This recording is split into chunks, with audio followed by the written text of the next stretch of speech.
Hello and welcome to True News JA. The attorney for murder accused Noel Maitland, Christopher Townsend, says a credit card belonging to social media influencer, Donnalee Donaldson, who's presumed dead, was used late last year at a hotel in Portland. Maitland, a policeman, is charged with the July 2022 murder of Donaldson. He's also charged with preventing the unlawful burial of a corpse. Despite what the police call an extensive search, Donaldson's body has not been found.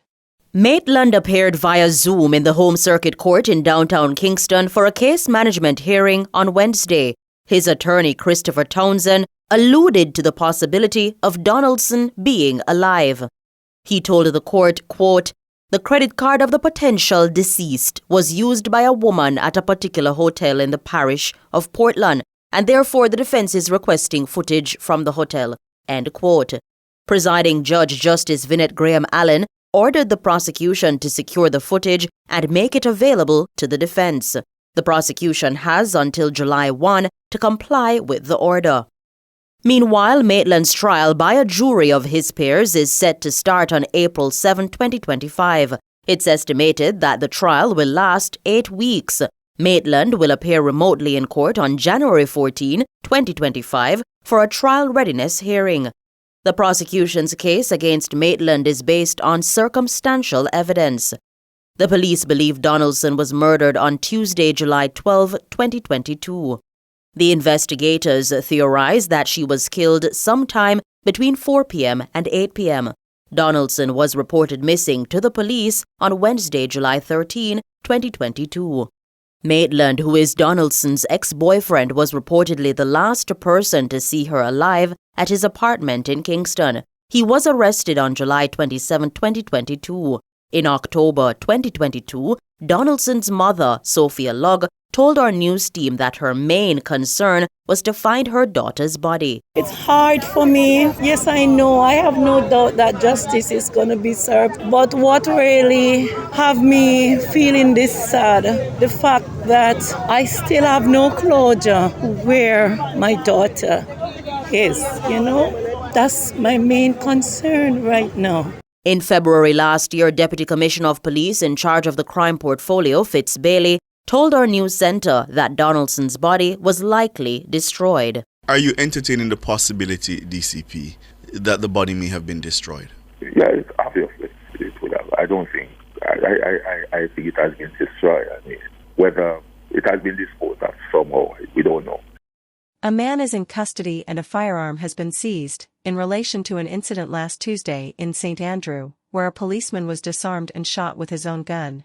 Head of the St. Andrew Central Police, Senior Superintendent Marlon Nesbeth, confirmed the development with our news center. He's in custody. Who took away the policeman's gun and shot the other policeman. Yes, he's in custody since yesterday evening. And the firearm was recovered. SSP Marlon Nesbeth, commanding officer of the St. Andrew Central Police Division. Reports say the policeman, who is attached to the Public Safety and Traffic Enforcement Branch, was conducting traffic duty at the intersection of Maxfield Avenue and Richmond Park Road when he was approached by a man who appeared to be of unsound mind. The man reportedly grabbed the policeman's gun and shot him twice before fleeing with the weapon. There is a developing news coming out of St. Andrew. A woman was attacked and shot several times by gunmen traveling on a motorcycle along Washington Boulevard, St. Andrew on Thursday. Reports are that the female was driving along the busy thoroughfare when the criminals opened fire, hitting her several times.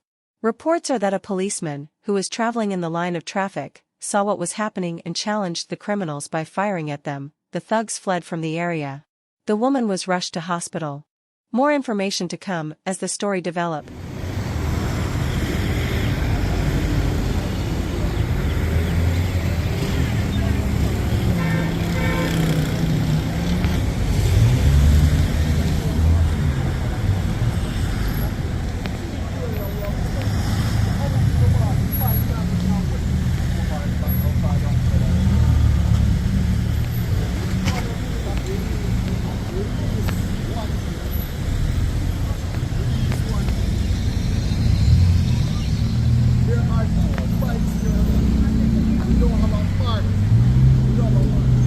After God didn't say I have nothing. And with them say no, but I go live to see them without nothing. Remember, say me tell you this day.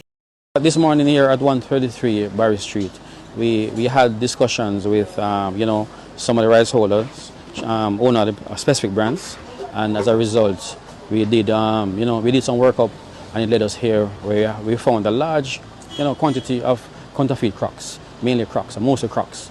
We found other items here like Gucci and Adidas and LV, but 95% are Crocs. And so we are here enforcing that breach. So Crocs, what they do, they register the three-dimension the registration of Crocs. So it doesn't matter whether or not it has the name Crocs on it. Once it has a shape, dimension, it's a breach of the Trademark Act. And with that said, we have an obligation under the Trademark Act to act, and as such we are here. So once we get a complaint from the rights holder that our products are being infringed, then based on the law we are compelled to act, and as a result we are here. This morning, based on our investigation, I anticipate the volume of goods here to be about 100 million Jamaican dollars, right? And behind me upstairs is a 3-story warehouse, and I'm sure you got pictures of what exists upstairs. So it's a big money business, and these merchants, they continue to deceive the public, because when you look at some of the Crocs here, and it has the label Crocs on them, but the sticker can be easily removed by the heat, and I assure you that it's just not a good quality, and they are selling them at the same price as a real Crocs. So counterfeiting in itself is bad.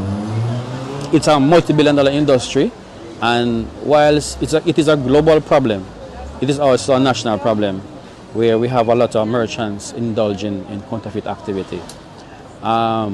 With that said, we have to do what we have to do, because there is a law in place that speaks to the infringement of the trademark, and when that is the case, then we have to do operations like these.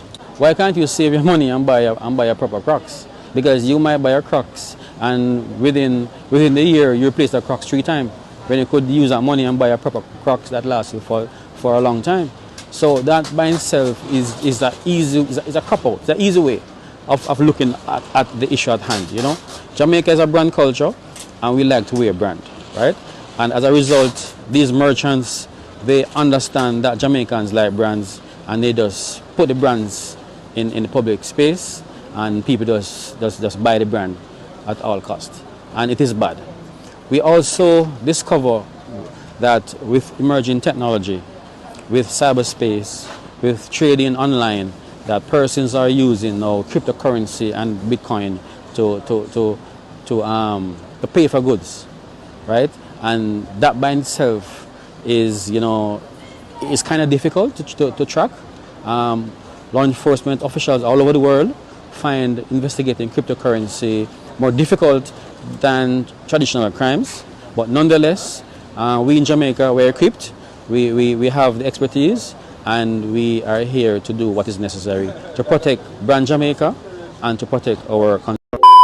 We think it's fundamental that the setting of electoral boundaries in Jamaica should not be done by a gerrymandering exercise driven by the politics of the ruling party. That is a retrograde step. That has been the source of political violence in the past. Jamaica has moved beyond that by establishing the institution of the Electoral Office of Jamaica, now subsumed under the Electoral Commission of Jamaica, which has done a good job in diffusing the kind of tensions that used to exist by ensuring that the process of setting boundaries and generally running elections is done in a way which is free and fair and which supports democracy. It is unfortunate that an attempt to ensure that as our society develops and evolves and different geographical areas show a trajectory in their own economy, in their own culture and social idiosyncrasies, that you seek to ensure that the administrative arrangement for their public affairs closely matches that trajectory. That's what it is. There's nothing political about it. the reason why Portmore became a municipality is that the then mayor realized that, and the then political party also realized that and said, yes, Portmore is evolving on its own. It's not just Portmore that is evolving. Negril is also evolving, more so because it straddles 2 parishes, and so it needs its own administrative arrangement. So we can't be wedded to this fact that it's 14 parishes and it's God sent it down in the 10 commandments and it can't change. We must have agency. If we're going to talk about our independence, then it means that we must think of ourselves as being powerful enough, knowledgeable enough. We must trust ourselves enough that we can make these administrative changes that will improve ourselves. Not some stupid argument about it's going to cause people to lose election. Come on!